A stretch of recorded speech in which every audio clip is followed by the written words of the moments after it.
So I've been an independent facilitator coming on 22 years. Before that, I was a friend helping families that I was walking with take up new paths, reimagine their lives and the lives of their sons and daughters. So I guess you could say I've been writing, thinking, and being alongside people as they change now for 27 years. And so when I was asked to think about or talk about, so have you done anything related to housing, I would say, you want to bet I have, because once you've been with families for a while, and sometimes right from the very get-go, families say, and then there's this big ugly thing in the closet called where will he live, and what will he do, and who will be with him when I'm gone? Who will be his team? Who will be aligned with him, allied with him? Who will be his team when I'm not there as his mother and his father's no longer here? So I call that legacy planning, or planning for the when and where after you're gone. And clearly housing is what I would consider legacy planning. And 4 years ago, the ministry came to us as an organization, we've been around since 2000, and said, we'd like to pilot and demonstrate that independent facilitation helps people take the next step. It's change-oriented, action-oriented. You'll be there and help people think through whatever that next step is. And we stepped into that knowing full well that when people make a commitment to change, it's very often, I'm going to check you out. I'm going to check out, are you and how are you committed to us, our family, and what it's going to take for us to be bold enough and brash enough to change. So when we first meet people, we talk about our role as independent facilitators is help you to take up your adult life. And clearly, we'll help you think and clarify what's working right now in your life that's rich and juicy and gives you a great amount of pleasure. What is it you're doing right now that's aligned with your passions? And what's happening in your life right now that's just not working? The kind of thing that stymies you, makes you feel dependent and only dependent, and blocks any opportunity for you to contribute. And so we begin with making a commitment to people to help them with their itty-bitty next steps, whatever that might be, help them clarify it, imagine it, and take it up. Take up change, whatever that might be. And so we talk about itty-bitty change, as in how about tomorrow, and then we talk about long-range plan, the big stuff. And of course, housing fits under the big stuff. And sometimes people say, you know, I said I'd agreed to talk to you guys and figure stuff out, but you gotta know, A1 priority, pressing need tomorrow is housing. So some people come very clear, they've been clear for a very long time, and they have an idea of what it might take for them as a family to envision and make happen a different way of life for their sons, with their sons and daughters, to create a home of one's own. And so sometimes we're working on a whole bunch of other things before we get to housing, and sometimes we start right there. And so I would say that in telling you about the kinds of innovative things we've helped families imagine and take steps on and actually manifest, people have, of course, purchased and renovated houses, condos. They've invited and been successfully able to retain and find life sharers, home sharers, supportive roommates of all kinds, and have taken up co-housing, intentional communities, have found their way into supportive context within cooperative housing arrangements. So instead of going into what that looks like and how that looked for many, many people, I think I personally and within our organization have gotten funding resources for over 18 people and their families to do this.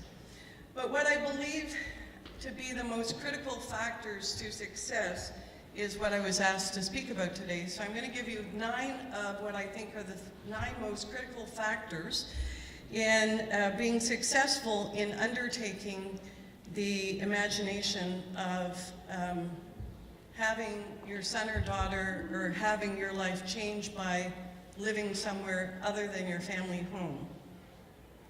And the very first thing would be the importance, the critical significance of the centrality of the individual's voice in fostering and building the imagination.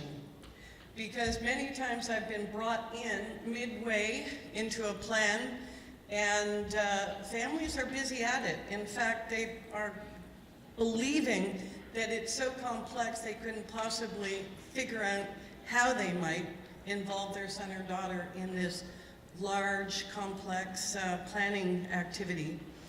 And so the person's will is not engaged, and when someone's will is not engaged, things move quickly, and at the end of the day, they have told me, we got the place, we got the partners, we got the money, but he's not leaving home. And, or we got it arranged, we moved quickly and swiftly, we got partners, and we picked a roommate, and they don't like each other. In fact, they can't stand each other. And partly because of what I would call the panic of feeling suddenly it's not okay to be in my family's home. And so, you know, people are protected and held so closely and supported day by day, moment by moment at times, and then comes a vision that you're okay, you can be independent. How about so independent that you can live away from us? And the imagination takes a, you know, the individual's view of that is, takes some time. And it takes time because that's a whole new picture of my future. So people need to have their appetite whetted. They need to be able to picture this. They need to be part of the imagining what would work best or what would they love the most. And people often have pretty easy criteria. I can do this. I'd kind of like to have a pad like my brother did, but it would have to have 2 dogs and turtles, or people have deal breaker parts of the imagination as they start to come into the idea, and yet it needs to be a concrete imagination. And I think what I've noticed over time is the poverty of imagination of what that might look like. When families first start talking about housing, they may have only been exposed to 1 or 2 models. They know of a lady, she spoke once, or they know of a friend of a friend's family that went and did this, and they begin to get stuck or fixed on one particular model. And that model, I think what I've learned is it needs to grow and be customized and even be imagined by the individual themselves. And they'll lead the direction and pace of that imagining into being. It needs to be concrete. People need to be involved from the outset. And even though it's complex, it needs to be made very real. And so one of the things that we do is to take people out to visit others who have found a way into their creating a home of one's own, so that they have something to picture concretely. Oh yeah, this is your place. You turn the TV on, you turn the TV off. You know, you're in charge of your meals, and it becomes concrete. So people need help imagining it and going slowly and going coherently. And some of the other points talk about what does it take to be coherent when you're thinking about housing. And so to summarize that, I would say, whose imagination is this anyways? Whose necessity is this anyways? Whose needs are being met through this pretty transformational change? Of all the changes I've helped people through, and sometimes getting married, and you know, courtship, dating, courtship, marriage is as resounding a change as anything else, but certainly moving from your family's home for the first time, or maybe the third time. Because one thing to remember in housing is that sometimes we plan as if this will be the one and only, the once-in-a-lifetime place. This transition from family home to the first home will be it. And that puts a whole lot of pressure on partners, the individuals entering the space and trying to create a home in that space. So whose imagination is it anyways? Whose needs is it serving anyways? And one of the things as an independent facilitator that I think is critically important is practice, practice, practice. And so some people will say, you know, we want to be an empty nest. That requires him to fly the coop, and they're feeling very pressurized about that for good reason. Many families, a good percentage of the families that I've supported can't even dream about empty nest. And it's a deep wound, that sense that this kind of level of taking care, paying attention is lifelong. And sometimes I say, practice, practice, practice. Practice at providing support to him even though he's over at his sister's for a week.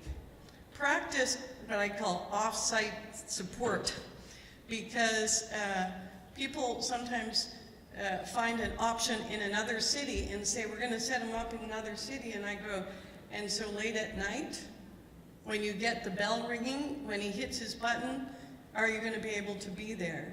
Or if not you, who? So practicing means helping people have an experience of themselves outside of the family home, having an experience of oneself with their parents taking holidays, having an experience with having greater autonomy, more decision-making, more say-so, having more choices that are substantive choices that make or break an experience of all is well. So people need to practice change. They need to be practice stretching into new roles, new places, spaces, and new relationships that become attachment relationships. People, essentially, when they move out on their own, have to take very close attachment relationships and spread that. And if you know that that is the experience you did as you left for schooling out of your family home, you'll know just how what kind of turmoil that creates. And I don't know what my time is. I might have to just shorten this, but one thing that I help families do is to confront the fallacy of independence. Because I've seen over and over again people, individuals feeling extremely pressurized when they hear that this is independent living, independent cooking, independent grooming, independent knowing the seasons, independent calendar. It's just entirely overwhelming for people when everything is positioned as you're growing up inch and you're gonna do everything independently, because they know the truth of it. And the truth of it is that they rely on key people in their lives to do key things. And that doesn't disappear in a moment. And they won't gain the skills before, you know, this readiness thing. They're pretty certain they're not going to get all the skills they need in order. And I remember working with a family for several years as they prepared for their son's move into his townhouse. And they had a circle, and he was well supported. There was a team around him. He knew people had his back. He knew there was a group that were committed to making this work. And his mother's deal breaker was, until he pours orange juice without making a horrible mess, he's not leaving here. And we tried as a support circle trying to figure out what's that all about. Well, I gotta tell you, when he pours orange juice, he pours and pours, and he takes great delight when it starts moving across the table and onto the floor. So he's not ready yet. But at the same time, the pressure is that we're paying for a townhouse and you haven't moved out yet. And so he's not going to get it right. So trying to figure out what do you really hope for? And that is that your son or daughter finds a place and a space to call his own, with people, maybe even without people, but with a feeling that people have my back. They're going to make this work, and I will learn the skills I need when I moved to my townhouse. And it was pretty simple. They bought those orange juice boxes like this, and all he needed was to have the straw put in the night before, or have someone help him with that. So that rule about you're not independent until and unless is something you really need to look at. So people go from a lot of protection to a lot of freedom and uncertainty around a home of their own, and trying to pay attention to how does that get scaffolded so people don't think they're going to fail. And one thing that I can say about that is very often people adopt a model that is, well, how about you go there one night a week? How about 2 nights a week, which is this partial kind of moving in, with the idea that over time you'll grow the confidence and the skill set to actually live on your own. You'll be trained enough, independent enough. And my experience of that, where I've seen that 3 times now, is that to my shock, because I wanted a nice cautious, low, yeah, that's right, let's just slowly get you understanding what it is to live on your own. People don't learn to live on their own until they live on their own. And going back and forth from protection to home causes a whole lot of role confusion. So jumping with the right safeguards in place, given the person's vulnerabilities, starting now and starting at this, starting for real is really important. And I know I don't have any more time. I'm just going to say the topic headings, and you might presume a little bit more of what it means. And one is paying careful attention to who. Who are you moving out with? Who takes over the role, the key roles in your life, and what kind of adjustment will be needed? And who will be there to keep a balance of connection and solitude in your life? And how can this become a rite of passage into adulthood? We do that very intentionally, and how do you keep a careful balance between awareness of people's vulnerabilities, what they rely on, and also forge and help them create a meaningful life for themselves of passions, and reduce the partnering demands and complexities. People come to me usually with the big plan, extraordinary plan. We and 4 other families are going to buy a this, and we're going to build a this, and it whittles down to an intimacy eventually, because of the complexity of having more than 2 people coming together, whether they're people that are typical to support or people that also live with some vulnerability. Okay, that's a quick view of some of the safeguards. Thank you very much.